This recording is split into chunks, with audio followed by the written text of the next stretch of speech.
যেটি আলোচনার বিষয় অবশ্যম্ভাবীভাবে জুলাই যোদ্ধা ইনকিলাব মঞ্চের মুখপাত্র হাদি গুলিবিদ্ধ হয়ে মারা গেলেন।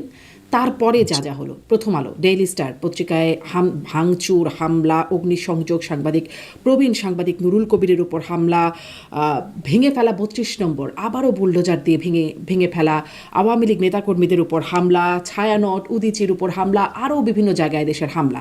এবং খুবই একদম কি বলে এটাকে, ভাষায় প্রকাশ করতে পারবো না, এক যুবককে, হিন্দু যুবককে ময়মনসিংহে পিটিয়ে হত্যা করে গাছের সাথে লাশ ঝুলিয়ে রেখে সেই লাশকে পিটিয়ে তারপর অগ্নিসংযোগ, সেই লাশকে আগুন দিয়ে পুড়িয়ে দেওয়া, সেখানে উল্লাস করছে মানুষ। এইরকম একটা চিত্র আমরা দেখলাম। ওসমান হাদির মৃত্যু, প্রতিবাদের সাথে এগুলোর সম্পর্ক কি, কোথায়? আপনাকে ধন্যবাদ শারমিন। আসলে আমরা যেই একটা সিচুয়েশন আনফোল্ড করতে দেখলাম ওসমান হাদির দুঃখজনক মৃত্যুর পরে, এবং তাকে যেভাবে আক্রমণ করা হয়েছে, তাকে যেভাবে আততায়ীরা গুলি করে দেশ ত্যাগ করেছে, এই পুরো ঘটনাটাই একটা অত্যন্ত দুঃখজনক একটা ঘটনা। এবং এটা এরকম যে একটা এরকম ঘটনা যে ঘটবে বাংলাদেশে, এর আভাস কয়েক মাস ধরে পাওয়া যাচ্ছে। বিভিন্ন গোয়েন্দা সংস্থা এবং সিকিউরিটি অ্যাপারেটাসের সাথে ইনভলভড প্রায় সকলের কাছে এরকম ইনফরমেশন ছিল যে বাংলাদেশে ভিন্ন কোনো রাষ্ট্রের মদদে এরকম আক্রমণ হতে পারে, এবং এটা হয়েছে। এটা হয়তো আমাদের কোনো রকম সিকিউরিটি ল্যাপসেস আছে, অথবা আমরা ওইভাবে প্রিপেয়ার্ড ছিলাম না, কিন্তু এটা ঘটেছে এবং আমরা এই বিষয়টা অত্যন্ত দুঃখজনক। হাদির মতো একজন তুখোড় ছাত্র নেতার এভাবে মৃত্যু কখনোই মেনে নেওয়া যায় না। যারা জড়িত আছে তাদেরকে অবশ্যই আটক করতে হবে। যারা এই পরিকল্পনা করেছে তাদেরকে অবশ্যই খুঁজে বের করতে হবে। যারা এদের সাথে জড়িত ছিল, আমরা দেখতে পাচ্ছি বিভিন্ন পত্রিকা, বিভিন্ন গণমাধ্যমে রিপোর্ট হচ্ছে যে এখানে বিপুল পরিমাণে অর্থের লেনদেন হয়েছে। তো এদের সবাইকেই আসলে খুঁজে বের করাটা অত্যন্ত গুরুত্বপূর্ণ। হাদির মৃত্যু পরবর্তী যে জিনিসগুলো আমরা দেখলাম, এখানে আমরা খুব স্পষ্টভাবে দেখতে পাচ্ছি বিশেষ কিছু গোষ্ঠী, বিশেষ কিছু ব্যক্তি সম্পূর্ণ নিজ স্বার্থ হাসিলের উদ্দেশ্যে, যারা বহুদিন ধরে বলে আসছে প্রথম আলো, ডেইলি স্টার এই পত্রিকাগুলোর সাথে বিশেষ কোনো রাষ্ট্রের যোগাযোগ আছে, এই পত্রিকাগুলো বিশেষ কোনো গোষ্ঠীর পারপাস সার্ভ করছে, বহু মাস ধরে, কয়েক বছর ধরে তারা এগুলো বলার চেষ্টা করছে। এবং এই ইনস্টিটিউশনগুলোর উপরে এদের এক ধরনের ক্ষোভ, পুঞ্জীভূত ক্ষোভ আমরা দেখতে পাচ্ছি, এবং এদেরকে আমরা আইডেন্টিফাইও করতে পেরেছি যে এই ব্যক্তি এবং এই গোষ্ঠীরা অ্যাকচুয়ালি কারা, তারা কি চাচ্ছেন। কারা কারা তারা, এই ব্যক্তি এবং গোষ্ঠী? এটা যেহেতু এটা একটা রেকর্ডেড কনভারসেশন, আমার এখন অন রেকর্ডে গিয়ে তো আসলে আমার বলার কিছু নেই। আপনি যদি একটু গত 24 ঘন্টার একটু সোশ্যাল মিডিয়া স্ক্রাবিং করেন, আপনি খুঁজে পাবেন এরা কারা। এবং এরা আপনার বিভিন্ন পার্টির সাথে, বিভিন্ন গোষ্ঠীর সাথে এরা আপনার এমবেডেড হয়ে গিয়েছে। নিশ্চয়ই খুঁজে পাবো, এবং আমি হয়তো ধারণাও করতে পারি, কিন্তু এটা বলতে সমস্যা আছে নাকি? আমাদের মধ্যে কোনো ভয় কাজ করে যে আসলে? না না না না, এখানে আমি তো ওদের নামটাম বলতে চাই না। যে একটা লোক আছে ল্যাংটা সুলাইমান নাম, ওকে যদি আপনি একটু সার্চ করেন ল্যাংটা সুলাইমান কে, আপনি এটা খুঁজে পাবেন। ওকে, আমি এটা বলতে চাই নাই আপনাকে।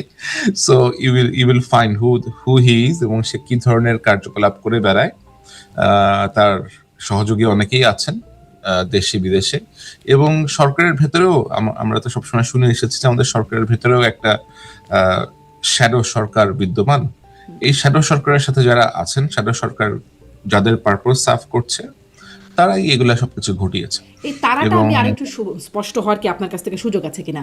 দেশে তাদের সহযোগী কারা, সরকারের ভেতরে কারা? দেশে তাদের সহযোগী আপনি যদি একটু দেখেন খতিয়ে, আমাদের উপদেষ্টা পরিষদের মধ্যে বেশ কয়েকজন, অনেকেই আছেন যারা ধরেন নির্বাচনের পক্ষে শক্ত অবস্থান নিতে ওদের ইন্টারনালি অনীহা প্রকাশ করেছেন। এবং আপনি দেখবেন যে সমস্ত উপদেষ্টাদের এগেইনস্টে ক্রমাগত মিথ্যাচার, ক্রমাগত প্রপাগান্ডা চালানো হয়েছে, যে ব্যক্তিদের কথা বললাম এরাই চালিয়েছে সংঘবদ্ধভাবে মাসের পর মাস ধরে, সিন্স আগস্ট 2024। এই লোকগুলাই কিছু কাজ করার চেষ্টা করেছে, এবং এই লোকগুলাই ইলেকশনটা চায়। তো যারা ইলেকশনটা কন্ডাক্ট করতে চায়, যারা একটা প্রোগ্রেসের দিকে যেতে চায়, যারা দেশে আসলেও একটা গণতান্ত্রিক শক্তির ব্যাকড সরকার আসুক এটা চায়, ওই গোষ্ঠীটা ওদেরকেই এমন ভাবে পজিশন করেছে, এমন ভাবে তাদেরকে ভিলিফাই করেছে যেন সাধারণের কাছে, সাধারণ পাবলিকদের কাছে তাদেরকে খুব বাজে ভাবে, শুধুমাত্র তাদেরকেই না, তাদের পরিবার সদস্যদেরকে পর্যন্ত অত্যন্ত নোংরা ভাবে প্রেজেন্ট করা হয়েছে। এবং এটা করে তারা এদের মনোবল ভাঙার চেষ্টা করেছে, এরা যেন পথ ত্যাগ করে চলে যান এটা করার চেষ্টা করেছে, কিন্তু তারা কোনোভাবেই লাভবান হননি। এবং ওদের ভিতরে যে লোকরা আছে, 2 থেকে 3 জন উপদেষ্টার মতো আছেন, আমি তাদের নাম বলবো না এখন, এটা আপনি আমাকে রিকোয়েস্ট করেন না নাম বলার জন্য, বাট সাধারণ লোকজন বুঝতে পারবে যে এরা কারা। এদের সাথে আবার আপনার যার কথা বললাম, আপনার সোলাইমান লেসু বলি আমি ওকে, লেসুর বন্ধু চক্র আছে একটা বাংলাদেশে, একটি বিশেষ পলিটিক্যাল পার্টির কিছু লোকজন আছে, আপনার ছোট একটা পলিটিক্যাল পার্টি, 2 অক্ষরের নাম, ওই পার্টির কিছু লোকজন আছে। এবং ছোটন নামে একটা ব্যক্তি আছে। ছোটনের নাম বলতে আমার কোনো সমস্যা নেই, এটা আমি বহুবার বলেছি। ছোটন চক্র বলতে যেটা বুঝে থাকি আমরা, এবং ছোটনের ইন্ধনে আমাদের এখানে দেখেছি আমরা যে স্বরাষ্ট্র মন্ত্রণালয় বিশেষ একজন সহকারী করা হয়েছে খোদা বক্স নামের। খোদা বক্স এরপরে আসলো রোহিঙ্গা বিষয়ক উপদেষ্টা হয়ে এসে, রোহিঙ্গা বিষয়ক সহকারী হয়ে এসে একজন হয়ে গেলেন বাংলাদেশের নিরাপত্তা উপদেষ্টা। এই যে তাদের পোর্টফোলিও গুলো আছে, তাদেরকে যে এই টাস্ক গুলো দেওয়া হয়েছে, তাদের অ্যাকচুয়ালি কাজটা কি, তারা কি কাজটা করছেন বাংলাদেশে? আপনি যদি একটু ভালো করে দেখেন যে তাদের আসলে ইতিহাসটা কি, তারা কাদের সাথে ইনভলভ ছিল, তারা কি কি করেছে অতীতে, তাহলে আপনি অনেক কিছু বুঝতে পারবেন। তো আপনার কাছে একজন উপদেষ্টা আছে, আমি গতকালকে দেখলাম যে 2 জন উপদেষ্টার ব্যক্তিগত সহকারী একটা বিশেষ রাজনৈতিক দলের কর্মী ছিলেন আগে, ওই বিশেষ রাজনৈতিক দলের সাথে তারা যুক্ত ছিলেন। এবং এরকম শুধুমাত্র সহকারী না, আপনি আমাদের স্বরাষ্ট্র সচিব যিনি আছেন, আপনি ওনার রাজনৈতিক ব্যাকগ্রাউন্ড একটু যাচাই করে দেখবেন। আমাদের স্বরাষ্ট্র উপদেষ্টার কথাই আমরা সবাই বলছি যে এই লোক খারাপ, সে কোনো কাজ করছে না। হ্যাঁ, হতে পারে, হি ইজ ফেইলিং, কিন্তু তার উপরেও যে খোদা বক্সকে নিয়ে আসা হয়েছে, খোদা বক্সকে কেন নিয়ে আসা হয়েছে, খোদা বক্সের কাজটা কি? এনারা তার উপরে চলে গেলেন কি করে? কারণ স্বরাষ্ট্র উপদেষ্টা তো আমরা যদি পদ দেখি, তাহলে কোনোভাবেই মানে আর কেউ স্বরাষ্ট্র উপদেষ্টার উপরে নন আইন শৃঙ্খলা রক্ষায়। অবশ্যই না, অবশ্যই না। এনারা ওই যে বললাম আপনার, যে সরকারের ভিতরে যে সরকার আছে, যারা সরকারের ভিতরে হায়ারার্কি ক্রিয়েট করেছে, যাদের বিভিন্ন মহলে অ্যাক্সেস আছে সরকারের ভিতরে, এরা এগুলা করছে। আপনি দেখেন যাচাই করে যে প্রধান আপনার নিরাপত্তা উপদেষ্টা মিস্টার খলিলুর রহমানের সহকারী আছেন, বিশেষ সহকারী আছে একজন, তার নাম হচ্ছে মুস্তাইন জহির। মুস্তাইন জহির অ্যাক্টিভিটিস যদি আপনি একটু দেখেন, সে কাদের সাথে ইনভলভ ছিল, আমি যার কথা বললাম আপনার সোলাইমান লেসু, এদের সাথে মোস্তাইন জহির ইনভলভমেন্ট কি, এদের সাথে ওই যে 2 অক্ষরের পার্টিটার কথা বললাম তাদের ইনভলভমেন্ট কি, ছোটনের ইনভলভমেন্ট কি, ছোটন, মোস্তাইন জহির এবং 2 অক্ষরের পার্টির যিনি সভাপতি, এরা একসাথে গিয়ে ভারতের সীমান্ত দিয়ে এই লোককে পার করে দিয়েছিল 2018 সালের দিকে। এবং আপনি চিন্তা করেন, দিনে দুপুর বেলা বাংলাদেশের সীমান্ত দিয়ে, না না ওই যে সোলাইমান লেসু, লেসুকে পার করে দিয়েছিল ভারতের ভেতরে দিনে দুপুর বেলা, এবং সে খুব সুন্দর করে নাচতে নাচতে ভেতরের দিকে প্রবেশ করে গেল, এবং ওরা খুব সুন্দর করে পুরো জিনিসটা ভিডিও করে আবার রেখে দিল আর নিজেদের কাছে। তো আপনি চিন্তা করেন যে বাংলাদেশ থেকে একটা লোক অবৈধ পথে ভারতের ভিতরে ঢুকে গেল, সেখান থেকে সে আবার থাইল্যান্ডে চলে গেল। তো আপনি যখন অবৈধ পথে ভারতে ঢুকলেন, আপনি যখন ভারত থেকে থাইল্যান্ডে গেলেন, আপনি কোন পাসপোর্ট ব্যবহার করে গেলেন? আপনি তো ভারতে ঢোকার সময় আপনার পাসপোর্টে কোনো রকমের সিল পড়েনি তখন, ইটস ন্যাচারাল, তাই না? এবং আপনি যখন বের হবেন বর্ডার দিয়ে, আপনাকে তো জিজ্ঞাসাবাদ করা হবে যে আপনার পাসপোর্টের সিল নাই কেন। আপনি নিশ্চয়ই কোনো না কোনো ভাবে একটা পাসপোর্টের সিল ম্যানেজ করেছেন। এবং এই যে থাইল্যান্ড পর্যন্ত যাওয়াটা যে ব্যক্তি অর্গানাইজ করে দিয়েছে, সে এখন সরকারের ভিতরে একজন উপদেষ্টা। ওকে, তো ওনার মাথায় অনেকগুলো সাদা চুল আছে, সব চুল টুল তার সব সাদা। এটা আমি কি নাম বলবো? মানে আমি যাকে বুঝছি, আমি কি নাম বলবো আপনি না বললে? না, তারপরে ওই লোক যখন ওইখানে গেল, থাইল্যান্ডে গিয়ে যখন পৌঁছালো, থাইল্যান্ড থেকে তাকে নিয়ে যাওয়ার আয়োজন করলো এই লোক। হ্যাঁ, তো যখন থাইল্যান্ড থেকে ফ্রান্সে চলে গেল এই লোক, ফ্রান্সে তো সে গিয়ে কি করছে না করছে আপনি দেখতেই পাচ্ছেন। এবং গত বছরের 2024 সালের এপ্রিল মে মাসের দিকে, যার কথা বললাম, এই একই উপদেষ্টা তাসলিম খলিল ভাইকে, মেট্রো নিউজের এডিটর ইন চিফ, তাকেই কোথায় সে বলেছে যে অথবা তাসলিম খলিল ভাইয়ের মাধ্যমেই আমি এটা জেনেছিলাম যে আহ, বাংলাদেশের একমাত্র উপায় হচ্ছে তালেবানাইজেশন অফ দ্য কান্ট্রি। তো তালেবানাইজেশন অফ দ্য কান্ট্রি ওনার মতো লোক বলছে, এটা হয়তো তখন আসলে আমাদের পক্ষে বিশ্বাস করা খুব কঠিন ছিল। কিন্তু এখন আমরা দেখছি যে বাংলাদেশে আসলে যেভাবে বিভিন্ন রকমের প্লট আনফোল্ড হচ্ছে, বাংলাদেশে এই বিভিন্ন রাষ্ট্রের প্রভাব যেভাবে এসেছে, যে সমস্ত রাষ্ট্র বাংলাদেশের সাথে ডিপ্লোম্যাটিক রিলেশন খুবই খুবই খুবই কম, আমাদের তেমন বাণিজ্য নাই এদের সাথে করে, তেমন কোনো কাজকর্ম নাই, বাট তাদের প্রভাব বাংলাদেশে বেশ শক্তভাবে আমরা লক্ষ্য করছি।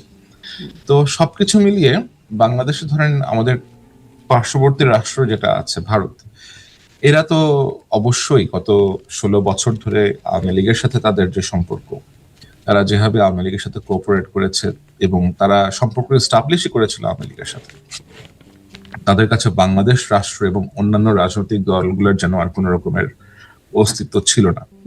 তো এই যে তারা একটা বড় ভুল তারা করেছে, অথবা যেটাকে আমি ভুল বলবো কিনা এটা তারা ইচ্ছাকৃত ভাবেই হয়তো এটা তারা এই কাজটা করেছে, এটা আমি একেবারে এটা একেবারে গ্রহণযোগ্য না। তো এই কাজটার মাধ্যমে তারা বাংলাদেশের সাধারণ জনগণের সাথে কিন্তু তাদের একটা বড় দূরত্ব তৈরি হচ্ছে, কারণ নিঃসন্দেহে। তারা তাহলে আপনার কথা থেকে একটু সামারি করি যে তাহলে সেই হ্যাঁ, গোষ্ঠীটির কথা আপনি যেটা ইঙ্গিত করছেন তারাই কি এখন দেশ চালাচ্ছেন? ডক্টর ইউনূস বা আমরা যে সরকার দেখছি সেটি আসলে কার্যকর না, এটা কি কার্যকর হলেও বলে না, সরকারের ভেতরে একটা প্যারালাল গভর্নমেন্ট আছে। একটা প্যারালাল গভর্নমেন্ট আছে যারা আসলে তালেবানাইজেশন প্রক্রিয়া চায়? ওরকমই হয়তো কিছু একটা চায়, ওরকমই হয়তো তার কিছু একটা চায়। খুবই ভয়ঙ্কর ব্যাপার। এখন একটু আসলে হ্যাঁ, হাদি হত্যাকাণ্ড সম্পর্কেও একটু যাব, তবে তার আগে এই যে ঘটনাগুলো ঘটে গেল রাত ভর তো যেই তো আপনাকে আমি যেটা বলছিলাম যে হ্যাঁ ওই ভারতের সাথে যেই সম্পর্কটা বাংলাদেশের, যে একটা অত্যন্ত তিক্ত সম্পর্ক তৈরি হয়েছে বাংলাদেশের সাধারণ জনগণের এবং অন্যান্য রাজনৈতিক দলগুলো এটা অবশ্যই খুব পজিটিভলি নেয়নি। এই জিনিসটাকে কিছু কতিপয় ব্যক্তি গোষ্ঠী গত কয়েক বছর ধরে ক্যাপিটালাইজ করেছে এমন করে যে এটাকে ভারতীয় আধিপত্যবাদের বিরুদ্ধে আমাদেরকে রুখে দাঁড়াতে হবে। অবশ্যই ভারতীয় আধিপত্যবাদের বিরুদ্ধে আমাদেরকে রুখে দাঁড়াতে হবে, কিন্তু তার মানেটা কি? তার মানে কি আমরা কি ভারতের বিরুদ্ধে যুদ্ধ ঘোষণা করব? আমরা কি ভারতকে শত্রু রাষ্ট্র হিসেবে আমাদের দেখতে হবে? এবং ভারতের মতো একটা দেশ, যে আমাদের দেশের সাথে প্রায় 4,000 4,500 কিলোমিটারের মতো যাদের বাউন্ডারি আছে, ল্যান্ড বর্ডার আছে, আপনি তো শক্তিতে অথবা কোনোভাবেও এই রাষ্ট্রের থেকে আপনি এর সাথে তো যুদ্ধ করে পারবেন না। কিন্তু আপনাকে স্বীকার করতে হবে। এবং এই এই যুগে কে যুদ্ধের মতো সংঘাতের মধ্যে ইনভলভ হতে চায়?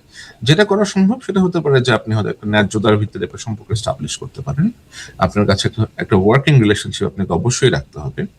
কিন্তু যেভাবে এখন ন্যারেটিভ গুলো প্রিচ করা হচ্ছে, যেভাবে প্রথম আলোর উপরে আক্রমণ করা হচ্ছে, এবং গতকালকে রাত্রিবেলা দুটা পত্রিকা দেশের, শুধুমাত্র বাংলাদেশের উপমহাদেশের অন্যতম সেরা পত্রিকা আপনাদেরকে বলতে পারে, এদেরকে আক্রমণ করা হলো। এতগুলো জার্নালিস্ট, 30-35 জন জার্নালিস্টের ওয়ার্কার, এদের জীবন যে ঝুঁকির মধ্যে ফেলা হলো, এটা তো কোনোভাবে মেনে নেওয়া যায় না।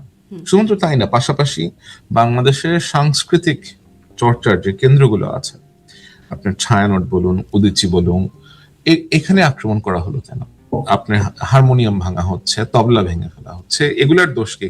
এবং আমরা দেখছি যে গত কয়েক মাস ধরে আমরা দেখেছি যে কারা কারা, বিশেষ কোন কোন গোষ্ঠী এটা মন্তব্য করেছে যে দেশে সঙ্গীতের টিচার রাখা হবে না, প্রাইমারি স্কুলে সঙ্গীতের কোনো রকমের টিচিং হবে না, বিভিন্ন এরকম ন্যারেটিভ আমরা দেখেছি। পাশাপাশি গতকালকে ভারতীয় যে ডেপুটি হাই কমিশনার, তার বাসায় আক্রমণের চেষ্টা করা হয়েছে। এই সবকিছু দিয়ে আপনি মিলিয়ে দেখেন তো, এবং আমরা যেটা জানি যে আগামী 25শে ডিসেম্বর বাংলাদেশ ন্যাশনালিস্ট পার্টির যিনি ভারপ্রাপ্ত চেয়ারম্যান মিস্টার তারেক রহমান, ওনার বাংলাদেশে অ্যারাইভ করার কথা, বাংলাদেশে পৌঁছানোর কথা। তো এখন কি কেউ ওনার যে এই অ্যারাইভালটা আছে, ওনার যে বাংলাদেশ উনি 17-18 বছর পরে যাচ্ছেন, এটাকে কি কেউ আন্ডারমাইন করার চেষ্টা করছে? এটার সাথে কি কেউ একটা সাংঘর্ষিক অবস্থা যাওয়ার অনেকগুলো চেষ্টা? প্রশ্ন জমে যাচ্ছে, এক একটা করি যে তিনি কি আসলে এই পরিস্থিতিতে আসতে পারবেন তো? কারণ তার নিরাপত্তা শঙ্কা এবং আরও কিছু বিষয় ছিল যেটি তিনি ফেসবুক স্ট্যাটাসে বলেছিলেন, সেই তার একক নিয়ন্ত্রণাধীন নয়, বা এটা খুব স্পর্শকাতর বিষয়। সেখান থেকে গ্রিন সিগন্যালটা, মানে সেই নিয়ন্ত্রণটা কি তিনি পেলেন আসবার জন্য?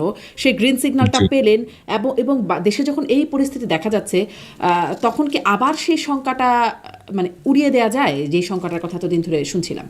আমার আমার আমার মনে হয় উনি ওনার এখন যে সিদ্ধান্তটা উনি নিয়েছেন, এই সিদ্ধান্ত থেকে সম্ভবত উনি আর পিছপা হবেন না। Most like he has made up his mind and he will travel to Bangladesh.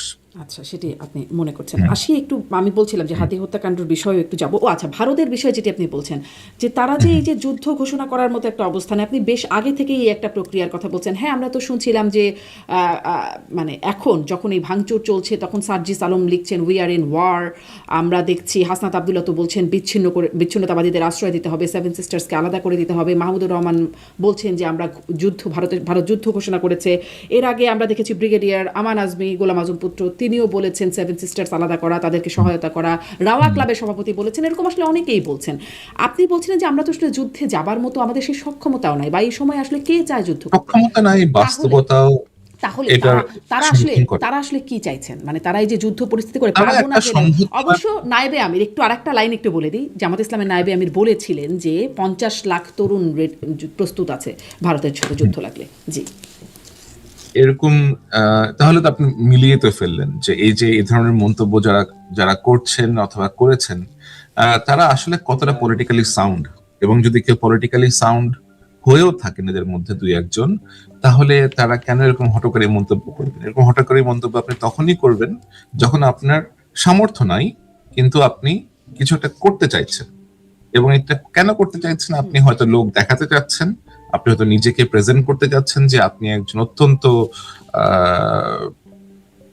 বলিষ্ঠ অথবা একজন কেপাবল লিডার, অথবা নিজেকে স্টাবলিশ করতে যাচ্ছেন একটা এমন একজন ইন্ডিভিজুয়াল হিসেবে যার যার হয়তো অনেক বল আছে, অথবা যিনি নেতৃত্ব দান করতে পারেন সামনে থেকে। কিন্তু আপনার পেছনের যে জিনিসগুলো, পেছনের যে মেকানিজম গুলো আছে, আপনি যাদের দ্বারা ব্যাকড, তাদের বিষয়ে কিন্তু আমার মতো এরকম আরো অনেকেই জানেন যে আপনি কাদের দ্বারা ব্যাক কি করতে যাচ্ছেন। এবং আপনি যদি দেখেন বাংলাদেশের যেই আমাদের যে অবস্থান, ভূ রাজনৈতিক অবস্থান, আমাদের যে ডেমোগ্রাফ, এটা কিন্তু যে সমস্ত দেশে এমনটা করার চেষ্টা করা হয়েছে আগে, যেমন আমি আপনাকে লিবিয়ার কথা বলতে পারি, সিরিয়ার কথা বলতে পারি, ইরাকের কথা বলতে পারি, আমাদের ডেমোগ্রাফ কিন্তু এরকম না। আমরা বেশ লিবারেল একটা কান্ট্রি।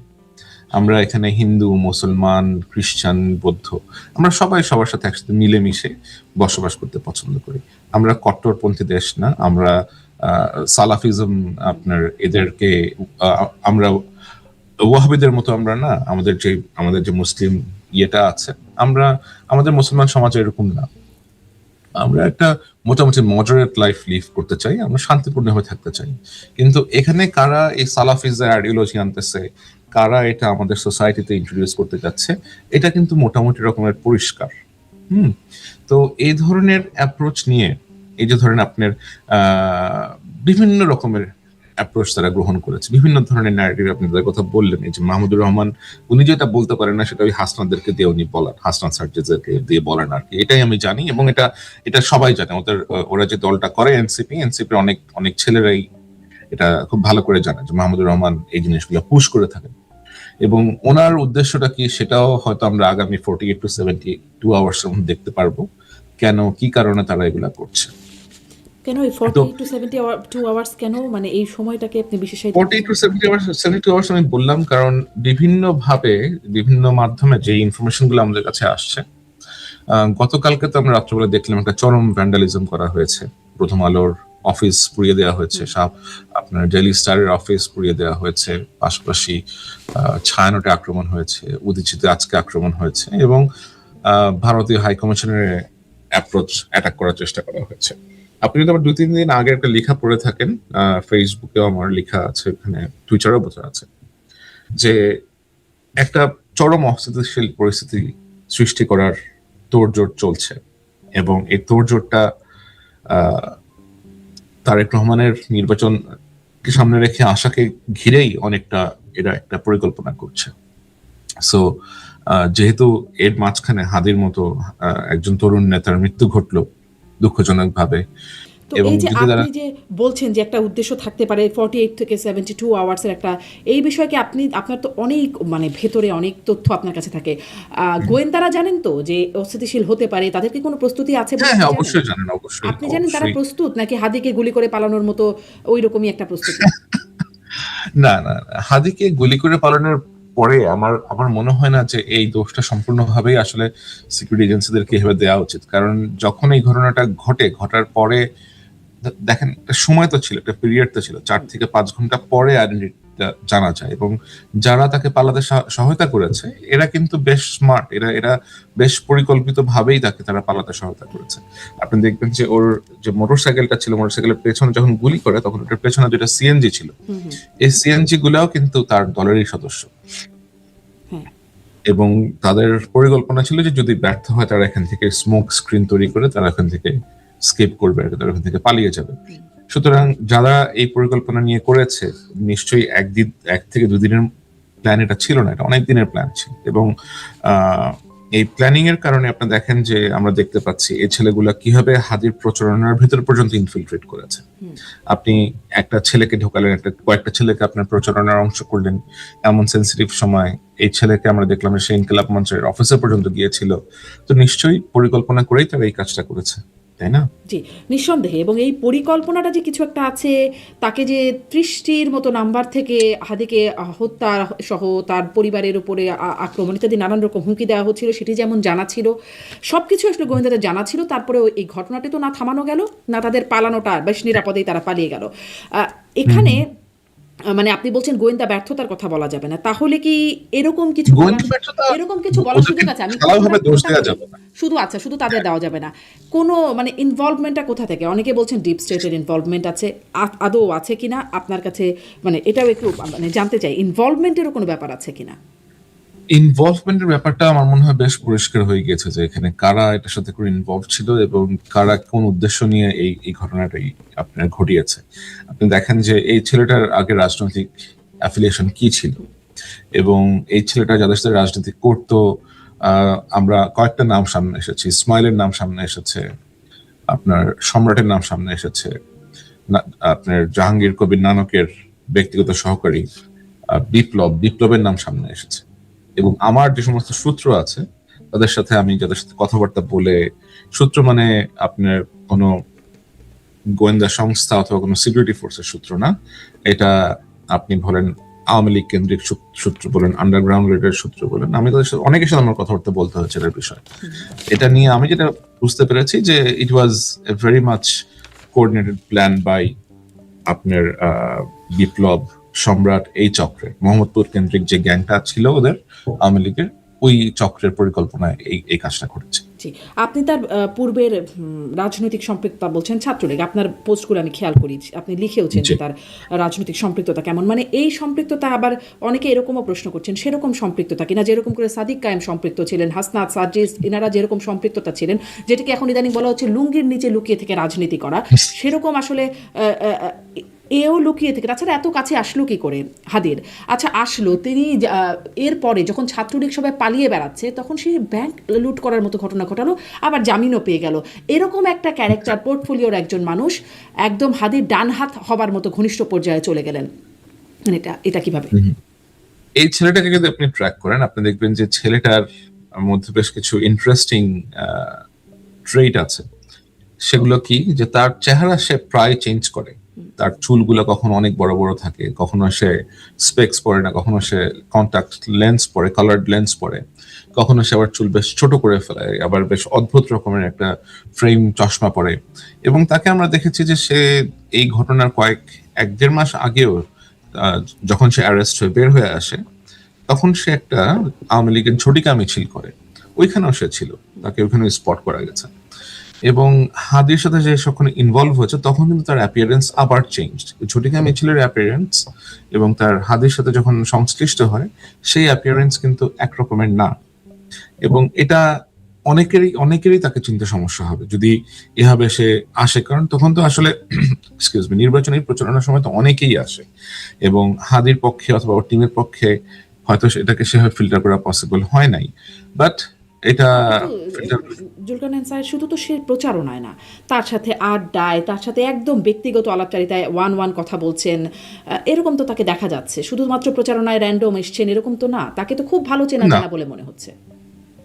এখন আমি যেটা বললাম আপনাকে যে যখন ইলেকশনের জন্য কেউ ক্যাম্পেইন করা শুরু করে, আর এই ছেলেরা খুবই ইয়াং ছেলে, হ্যাঁ, হাদি বলেন আপনি, এবং অন্য যারা আসছে হাসনাত সার্জিস ওরা হয়তো ঢাকা ইউনিভার্সিটিতে পড়ার সুবাদে ক্যাম্পাসে কাজকর্ম করেছে, ক্যাম্পাস ভিত্তিক রাজনীতি করেছে, কিন্তু ব্রডার ওয়েতে কিন্তু অন্যান্য পলিটিক্যাল পার্টির কারা ছোটখাটো কর্মী নেতা নেত্রী মিড লেভেলের নেতা নেত্রী এদেরকে কিন্তু আসলে ওদের চেনার সুযোগটা ওইভাবে হয় নাই। এই ছেলেকে শোনার সুযোগ হবে না যে 1 মাস আগে অস্ত্র নিয়ে ডাকাতি করতে গিয়ে আমার মনে হয় না, কারণ আপনি ছাত্রলীগের এত তার ফেসবুক থেকেও তো ওই ছবিগুলো দেখা গেছে, আপনি অনেকগুলো ছবি দিয়েছেন, তো তাকে কেন চেনা যাবে না? বাংলাদেশে তো আসলে কয়েকদিন এখন যে অবস্থা, কয়েকদিন পর পরে কত মানুষ অ্যারেস্ট হচ্ছে, আর যেটা বললাম আমি আপনাকে যে তার চেহারার মিলটা নাই।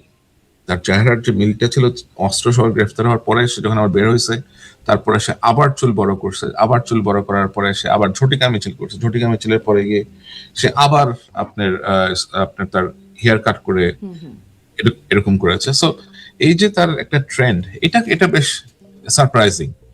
মানে কথাটা শুনে না একটা সিনেমার কথা মনে হচ্ছে, বাজিগর সিনেমা দেখেছি শাহরুখ খানের, কন্টাক্ট লেন্স পড়লেই আর তাকে কেউ চেনে না, এরকম একটা পরিস্থিতি। মানে তার এই ব্যাকগ্রাউন্ড, এবং সে তো শুধুমাত্র হাদির সাথেই কথা বলছে তা না, ওই ঘনিষ্ঠ সার্কেলের মধ্যে অন্যরা তার সম্পর্কে কি জানেন, এটা কি আপনি জেনেছেন? তার বন্ধু বান্ধব বা তারাও কেউ অ্যাকচুয়ালি তাকে ডাউট করে না, বিকজ আমি ঘনিষ্ঠ সার্কেলের 2-1 জনের সাথে কথাবার্তা বলে যেটা বুঝতে পারলাম, he was quite a sweet talker. সে বেশ মিষ্টি মিষ্টি করে কথাবার্তা বলে এদের ভেতরে আপনার বন্ধুসুলভ আচরণ করে সে এদের ভেতরে প্রবেশ করে গিয়েছে। জি, তাহলে কি ওই কনক্লুশনটা, মানে শিবির যেভাবে গুপ্ত ছিল ছাত্রলীগে, এখন ছাত্রলীগে সে গুপ্ত হয়েছে এদের মধ্যে?